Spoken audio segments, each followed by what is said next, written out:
Ya, halo, selamat malam teman-teman semua, apa kabarnya? Di malam ini bersama saya Natalis Ransi, kita akan belajar coding ya, untuk murid ya dan guru gitu ya. Jadi untuk murid dan guru kira-kira untuk pendidikan dasar dan menengah ya. Jadi di kesempatan kali ini ya, kita akan melihat bagaimana pelajaran coding ini dilakukan ya, khususnya untuk sekali lagi bagi murid ataupun guru di tingkat pendidikan dasar dan menengah. Nah, seperti apa? Jadi teman-teman semua itu beberapa saat yang lalu itu atau tepatnya di bulan Februari itu Badan Standar Kurikulum dan Asesmen Pendidikan di Kementerian Pendidikan Dasar dan Menengah Republik Indonesia itu mengeluarkan sebuah naskah akademik ya. Judulnya itu adalah naskah akademik pembelajaran coding, kira-kira begitu ya. Naskah akademik pembelajaran coding di, atau lebih tepatnya berjudul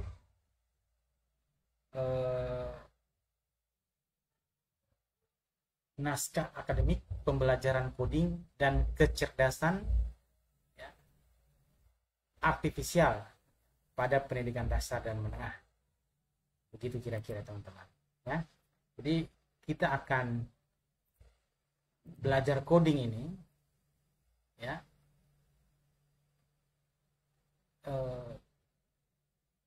berdasarkan ya, atau salah satu yang kita rujuk ya, bagaimana pembelajarannya, bagaimana standarnya belajar ya, baik itu nanti sebagai guru maupun sebagai murid ya, itu kita menggunakan dokumen ini, dokumen naskah akademik pembelajaran coding dan kecerdasan artifisial pada pendidikan dasar dan menengah ya. Nah, di salah satu subbabnya itu ada atau terdapat bagian yang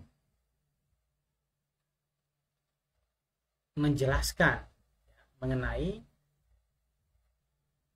kira-kira standar ataupun kemampuan yang dikuasai, yang harapannya dikuasai oleh peserta didik.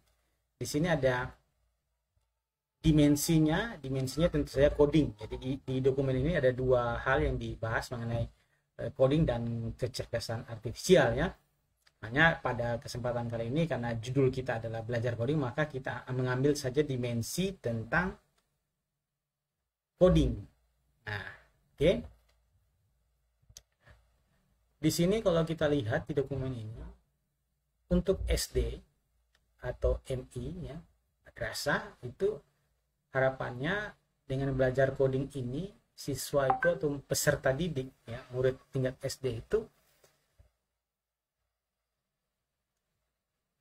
bisa ya menghasilkan solusi untuk masalah sehari-hari secara terstruktur menggunakan alat bantu seperti balok, susun atau kepingan gambar ya, dan menyusun langkah sistematis dan logis ya. Sedangkan di tingkat SMP atau MTS itu harapannya bahwa siswa itu ya, kemampuan siswa itu yang harus dikuasai adalah siswa itu mampu merancang program untuk sistem manajemen sederhana meliputi pengumpulan, pemahaman dan pemrosesan data ya.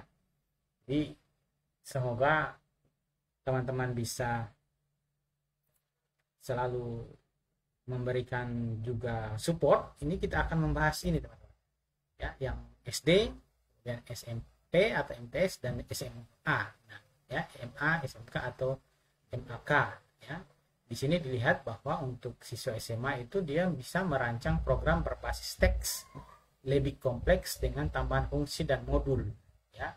Kemudian membuat program berbasis teks, ya, untuk menyelesaikan, ya, masalah nyata seperti simulasi, ya, pergerakan objek, ya, membuat produk digital yang lebih kompleks, ya. Jadi kita kembali lagi, jadi tadi untuk SD ini, ya. Jadi kita sekarang fokus dulu untuk SD begitu. Jadi untuk sampai seorang murid itu bisa atau memiliki kemampuan yang pertama menghasilkan solusi untuk masalah sehari-hari secara terstruktur menggunakan alat bantu seperti balok, susun atau kepingan gambar, kemudian menyusun langkah-langkah sistematis dan logis dengan kosakata terbatas atau simbol dari pengalaman atau perintah sederhana atau algoritma dasar. Kemudian menjalankan, ya, menjalankan urutan instruksi bersyarat sederhana, berbaris atau menggunakan program berbasis blok, ya, dengan logika percabangan dan pengulangan. Kemudian juga memahami distopia teknologi, ya. Jadi di kesempatan ini, di awal ini, ya, sekali lagi belajar coding kita itu mengarah atau kita menggunakan, sekali lagi menggunakan naskah akademik, ya, pembelajaran coding dan kecerdasan artifisial pada pendidikan dasar dan menengah yang diterbitkan oleh Kementerian Pendidikan Dasar dan Menengah, dalam hal ini Badan Standar Kurikulum dan Asesmen Pendidikan, di Februari lalu tahun 2025 ini, ya. Jadi kita akan menggunakan ini untuk hal tersebut, ya. Jadi sebagaimana tadi kita sudah lihat, jadi target kita, ya, teman-teman, kita mau dulu belajar ini, mau dulu belajar bagaimana sampai ke sininya. Jadi menggunakan balok dan balok susunan atau kepingan gambar seperti apa dalam belajar coding itu, juga sistem yang sistematis dan logis sesuai dengan algoritma atau perintah-perintah sederhana itu, ya. Juga ada di sini pencabangan dan pengulangan. Nah, itu kita akan belajar. Kita akan belajar itu bagaimana alat bantu seperti apa yang akan kita gunakan, ya. Tentu kalau kita belajar kan bagi siswa, dan tentu saja kita akan lihat juga untuk guru, ya, alat bantunya apa. Jadi, alat bantu. Jadi pada kesempatan kali ini kita menggunakan alat bantu apa untuk itu, ya. Baik.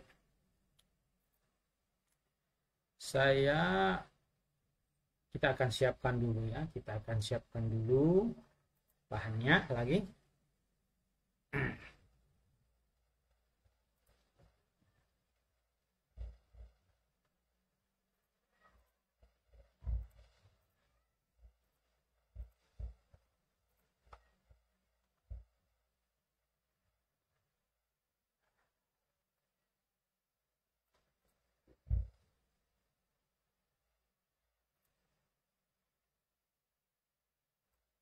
Oke, ya.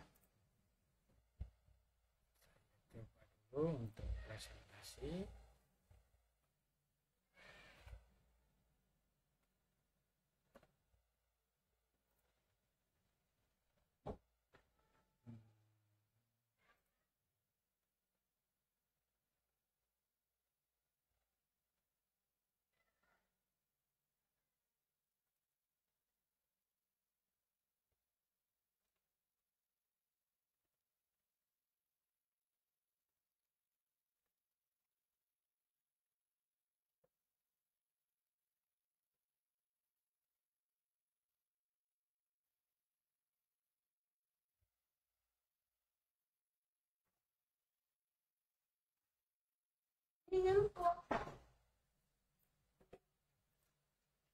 Oke, ya. Bapak.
Ya, oke ya. Jadi di belajar coding kita hari ini, kita akan lihat dulu ya bahwa untuk ya belajar coding itu saya bagi dua. Yang pertama, sebagai guru ya, kita sebagai guru apa yang kita perlu siapkan ya, bagaimana kita menghandle ataupun memberikan ya pelajaran mengenai coding ini untuk bagi guru dan bagi siswa. Khusus episode kali ini kita khusus untuk bagi guru ya. Jadi sekali lagi kita menggunakan ya Code.org sebagai alat bantu kita ya, sebagai alat bantu kita, sekali lagi sebagai alat bantu kita dalam mempelajari coding ini ya, kira-kira seperti itu.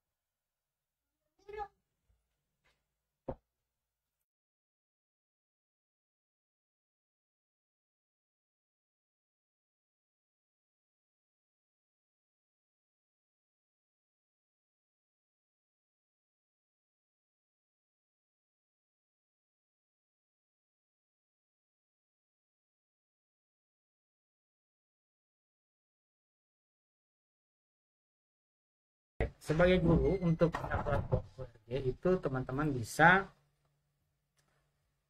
ya langsung ke situsnya ya, ke situsnya Code.org seperti ini ya. Di Code.org nanti ada tampilan layar seperti ini. Setelah itu teman-teman boleh ya, memilih ini, memilih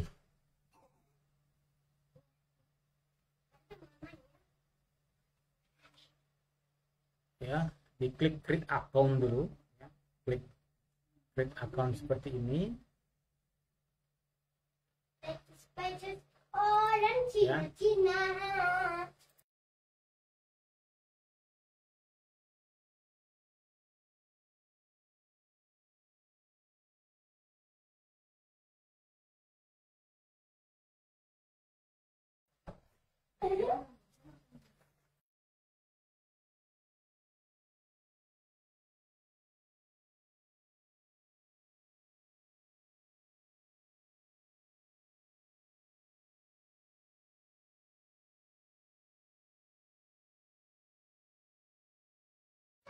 Ya, jadi ke Code.org kemudian teman-teman boleh memilih ya, klik create account ya. Setelah create account di sini nanti teman-teman pilih sebagai teacher sih, I am teacher, pilih sebagai teacher. Nanti setelah sebagai teacher nanti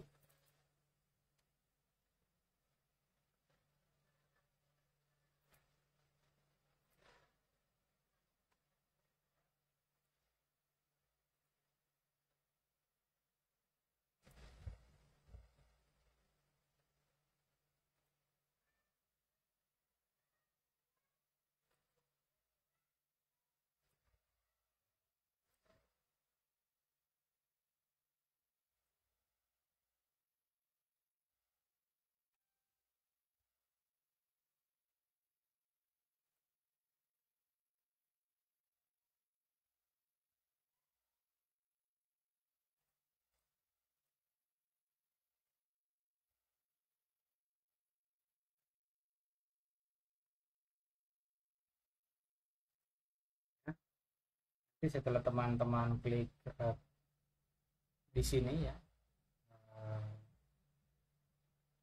teacher, sebagai teacher nanti akan muncul form ini. Jadi teman-teman boleh mengisikan dulu, mengisikan formnya ya. Jadi tuliskan ya bahwa di code PRG ini Anda mau dipanggil sebagai apa. Di sini saya tuliskan Mr. Kendari Code ya, kemudian pilih role-nya Anda sebagai apa, primary-nya apakah guru kelas atau sebagainya, silahkan klik, kemudian negara, baru nama sekolahnya di sini kira-kira begitu ya. Ya. Kemudian go to my icon, nanti teman-teman klik, nanti akan muncul seperti ini ya. Sudah seperti ini artinya Anda sudah berhasil untuk atau sudah terdaftar. Kalau sudah terdaftar seperti ini, teman-teman nanti klik saja create classroom session di sini. Jadi, sekali lagi ini kita sebagai guru, jadi kita membuat dulu kelasnya, session kelasnya seperti apa. Nah, untuk membuat session kelas nanti seperti ini, create section ya. Kalau sudah create session di sini, klik, nanti akan muncul seperti ini. Namanya apa? Ya, berikan namanya seperti apa. Kemudian kita, teman-teman bisa ya, memilih salah satu di sini ya. Jadi di sini ditujukan untuk kategori seperti apa. Ini dibagi menjadi 12 ya. 12 artinya di sini, ini kalau di Indonesia ini TK, kelas 1, kelas 2, kelas 3, kelas 4, kelas 5, kelas 6, kelas 7, kelas 8, kelas 9, kelas 10, kelas 11, kelas 12, kira-kira begitu ya. Jadi ini kurang lebih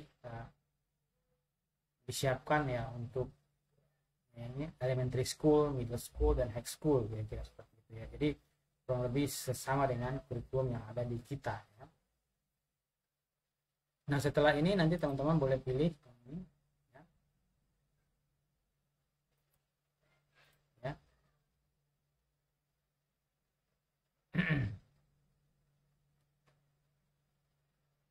Pilih course-nya apa. Jadi nanti kebetulan di sini saya memilih kurikulum di sini. Jadi kurikulum yang dipilih itu adalah kurikulum ya. Jadi ini, jadi kalau kita lihat kurikulumnya, nanti kurikulumnya apa, kita minta di sini. Saya kebetulan memilih web development atau perancangan web ya. Kemudian nanti setelah itu di confirm section seperti ini ya. Kalau sudah jadi kelas ya, akan muncul layar seperti ini, jadi sudah successful. Dan akhirnya nanti di tampilan teman-teman sebagai guru itu ada ini ya. Ada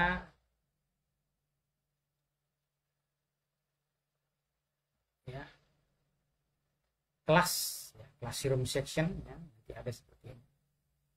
Nah, ini adalah kode yang dipakai untuk siswa nanti ketika kita mau bergabung di kelas kita. Jadi ada dua cara, studennya kita bisa add ya, dan yang kedua student itu bisa menemukan kelas kita di situs ini ya. Baik, mungkin kita coba langsung praktek ya, bagaimana ini dilakukan ya, bagaimana kita men-setup ya sebagai guru ya. Oke, sebagai guru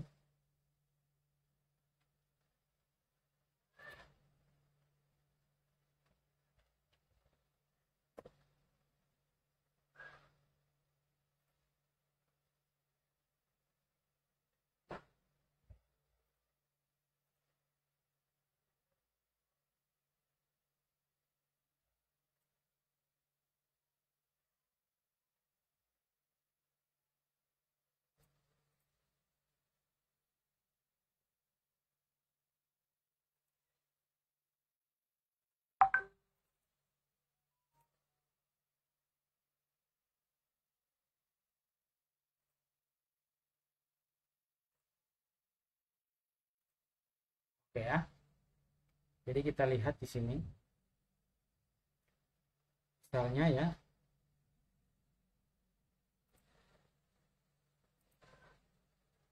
misalnya sebagai guru kita akses situsnya ini code.org ya. Kita tadi ya, karena saya sudah ada akun ya, jadi kalau teman-teman belum bisa create akun di sini, tapi karena saya sudah punya akun, nanti kita tinggal sign in saya di sini. Nah, ini tadi yang kita sudah buat. Sekarang kita coba dulu untuk berselancar gitu ya, berselancar, kita melihat course apa yang ada di sana. Kembali ke awal tadi bahwa belajar untuk tingkat SD itu ada beberapa kemampuan yang diharapkan bisa dicapai ketika belajar coding ini ya. Di sini kalau kita telusuri ada beberapa kurikulum ya yang bisa kita pakai. Saran saya atau pengalaman saya dalam membelajarkan coding ini kepada level SD itu kita merujuk ke sini saja. Jadi ada grade 1 sampai 12 ini. Kalau Anda mau mulai dari tingkat taman kanak-kanak juga bisa. Jadi ada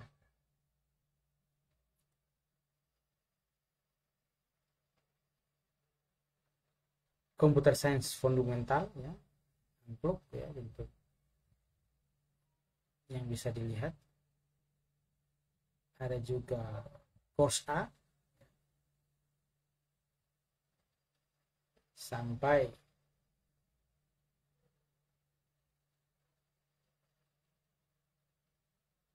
yang bisa mengantar anak-anak kita untuk mengenal lebih jauh tentang coding. Kita ambil contoh satu kasus, misalnya kita ingin mengajarkan ya di tingkat grade 1 ya. Kita ambil misalnya yang computer science fundamental course A ini. Oke, ini kita assign seperti ini. Kita buat dulu kelasnya ya, karena itu kelas saya yang satunya. Jadi kita coba sekarang ke kelas lain ya, misalnya ini. Jadi di sini ya, dalam membuat session itu kita diperkenalkan ada beberapa yang bisa kita pakai. Kalau anak usia 4-8 itu direkomendasikan menggunakan nanti picture password. Kalau anak usia 9-12 menggunakan secret word. Sedangkan untuk personal login untuk anak-anak usia 13 tahun ke atas itu bisa direkomendasikan ya. Hanya bagi supaya lebih gitu ya, supaya lebih terarah pembelajarannya itu kita pakai strategi ya personal login saja. Dalam artian nanti kalau membuat akun untuk siswa itu orang tuanya yang buat akun ya. Nanti untuk membantu ya orang dewasa yang membuat sebagai siswa, nanti ada pilihannya juga di situ ya. Maka itu saya pilih ini dulu, misalnya ini untuk kelas 1 SD dipakai ini. Kemudian kita bisa langsung di sini tadi sign ya. Misalnya kita pilih course A. Oke. Kemudian kita finish. Di sini juga ada co-teacher ya. Ya, untuk sementara teachernya kita sendiri saja, kita finish.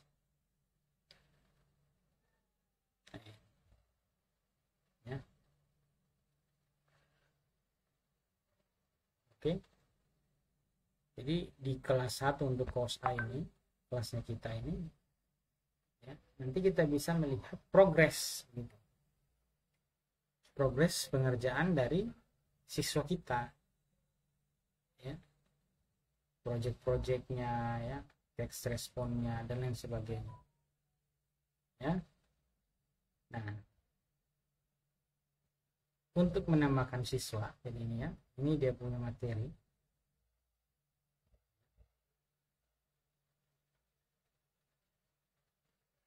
Materi yang akan kita berikan kepada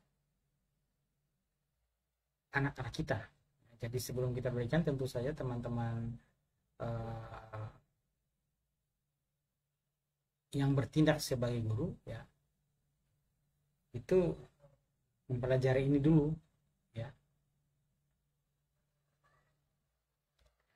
Untuk sementara ini belum ada bahasa Indonesianya kalau saya tidak salah. Jadi di sini kita bisa mengubah tampilan apakah kita sebagai student ya atau sebagai teacher. Jadi ini ingat, kita sekarang posisinya adalah sebagai guru ya.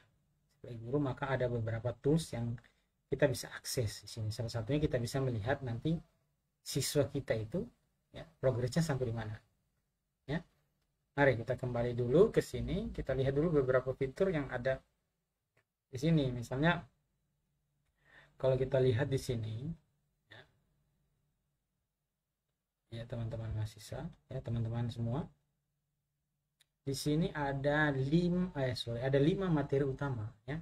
Kalau kita kembali lihat tadi di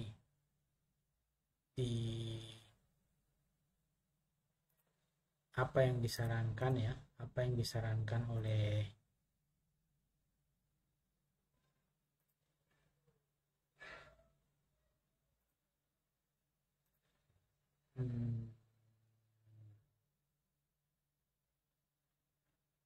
referensi kita tadi, apa yang disarankan oleh referensi kita tadi itu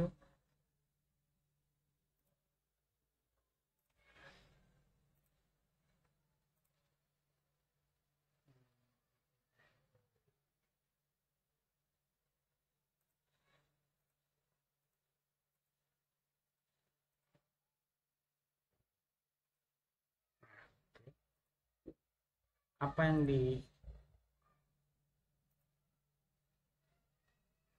disajikan di sini ya, apa yang disajikan di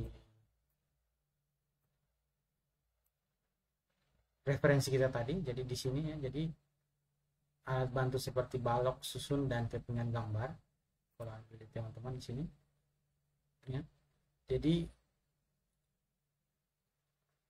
perulangan, percabangan dan lain sebagainya itu ya, itu sudah terwakili di materi kita ini ya. Ada sequencing, ada loops ya, perulangan ya. Jadi tools yang coba kita pakai ini paling tidak ya pada akhirnya sudah sesuai yang diharapkan di panduan kita tadi atau di naskah akademik yang kita sudah baca tadi ya. Ini ya, jadi tentu saja banyak tools ya, banyak strategi untuk sampai bahwa setelah belajar coding itu, untuk dimensi coding itu peserta didik kita memiliki kemampuan ya untuk memecahkan masalah ya berdasarkan algoritma dengan menerapkan algoritma dasar ya, seperti logika percabangan dan perulangan ini ya. Untuk mencapai ke sana ya, kita salah satu opsinya adalah kita menggunakan code ORG ini ya, karena ORG ini sudah memberikan materi yang boleh dikatakan sudah mencakup apa yang diinginkan di naskah akademik ya. Begitu kira-kira teman-teman. Kita coba lihat saja kembali lagi ini ya. Jadi materinya seperti ini Kalau untuk dialihkan ke bahasa Indonesia, itu kita coba telusuri dulu apakah ada atau tidak.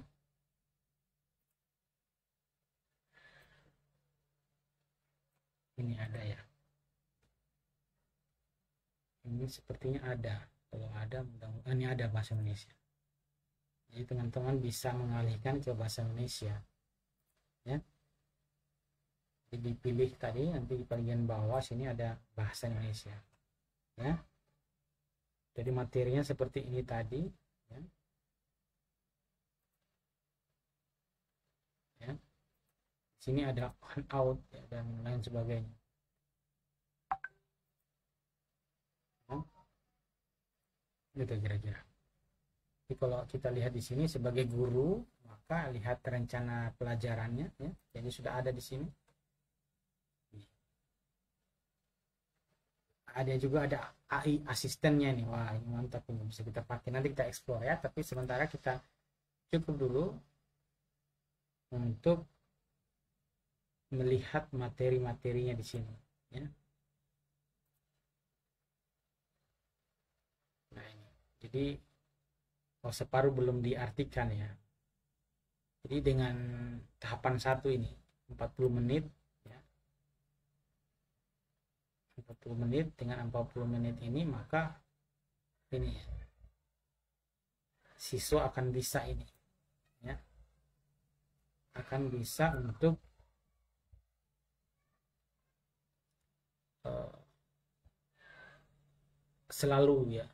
selalu aman ya ketika dia online, seperti halnya juga di dunia nyata, begitu dalam dunia nyata ya.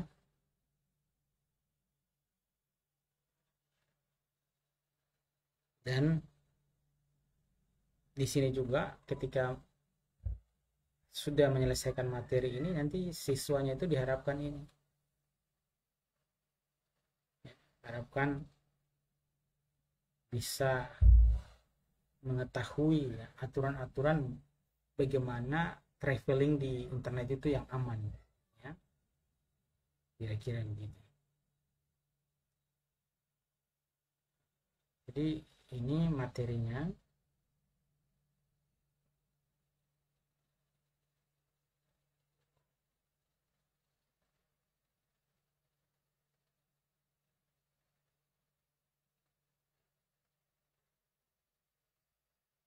Ini ada materi berupa video dan teks yang diberikan ya. Jadi teman-teman boleh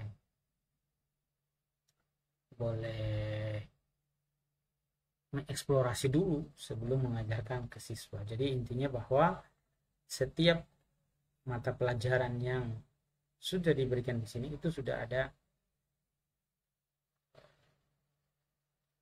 rencananya ya, berupa hal apa saja yang bisa atau diharapkan setelah mempelajari ini siswa bisa, murid kita bisa apa begitu ya. Jadi sudah ada semua di sini ya. Jadi setelah ini selesai, maka nanti diteruskan dengan pelajaran kedua. Jadi ini materinya ya. Jadi ketika kita mau belajar coding ya, menggunakan code ini, kita diajar dulu untuk ketika kita berselancar ya atau bermain internet itu nanti ya kita posisinya bagaimana bermain internet yang aman dan sebagainya, itu dijelaskan di sini. Baru setelah itu belajar tentang pengurutan, belajar tentang perulangan, dan juga belajar tentang event. Ini dia terjemahkan menjadi kegiatan ya. Cuman saran saya ya sebisa mungkin kalau dipadukan ya antara English dan bahasa Indonesia, agar bisa beberapa istilah di coding itu supaya menjadi familiar begitu ya. Ini kalau Anda lihat di sini tadi loops dan event itu diterjemahkan baik. Ya. Nah, beberapa tombol lain yang kita perhatikan di sini ya. Jadi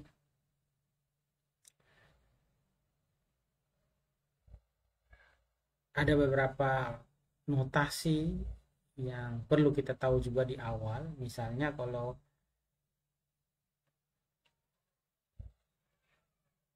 pembelajaran tentang konsep itu nanti materinya itu secara detail disajikan dalam bentuk teks, video atau map. Ya, sedangkan untuk aktivitas nanti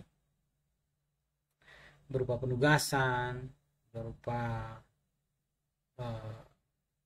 kuis, ya, itu nanti akan juga diberikan. Ini ada notasi-notasinya, kalau ini unplug, ini lesson extract dan sebagainya. Sedangkan ini nanti kalau ada tanda seperti ini di siswa kita berarti dia belum mulai. Kalau masih tanda seperti ini dia masih sudah progres. Kalau ini dia tidak apa namanya, untuk aktivitas ya, untuk aktivitas nanti tidak ada dia ini di konsep, tidak ada ya bagaimana komplit ya, tapi kalau di activity nanti ada ini ya. Jadi di pembelajaran nanti itu akan ada tuh salah satu tugas, misalnya disarankan dalam mengerjakan tugas itu hanya membuat 5 blok, tetapi anak-anak kita mengerjakan kita menjadi 6 atau 7 blok ya, maka dia akan ada tanda ini. Sementara kalau dia komplit atau perfect begitu sesuai dengan yang diinginkan, maka dia akan labelnya seperti ini ya. Sedangkan untuk asesmen dan survei nanti akan ada labelnya seperti ini. Ini sudah submit artinya ya, dia sudah mengsubmit asesmen, tugas atau survei yang diberikan ya. Itu kira-kira notasinya ya. Sehingga kalau di student nanti itu tidak kelihatan, nanti ada ini akan menjadi hijau jika sudah dilaksanakan, atau menjadi garisnya menjadi hijau ketika sedang progres, begitu kira-kira ya. Jadi itu yang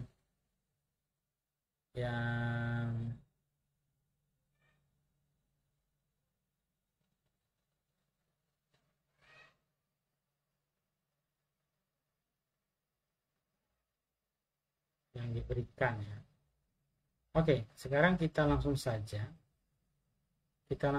lagi lihat ya bagaimana ya bagaimana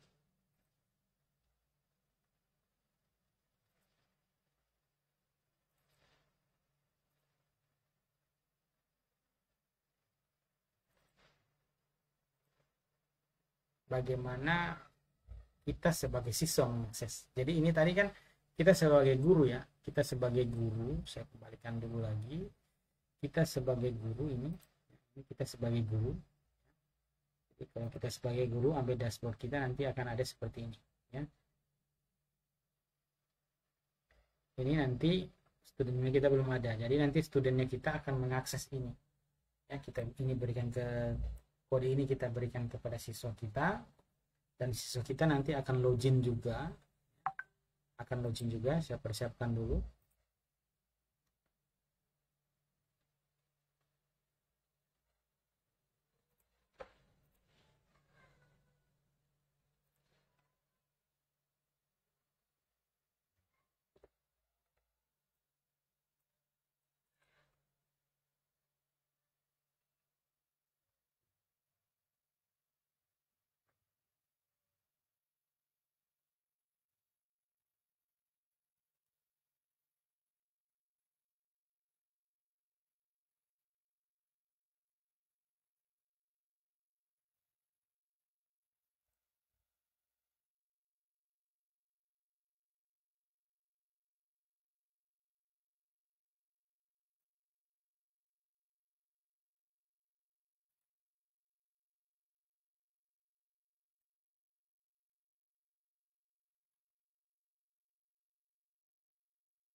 cepet kali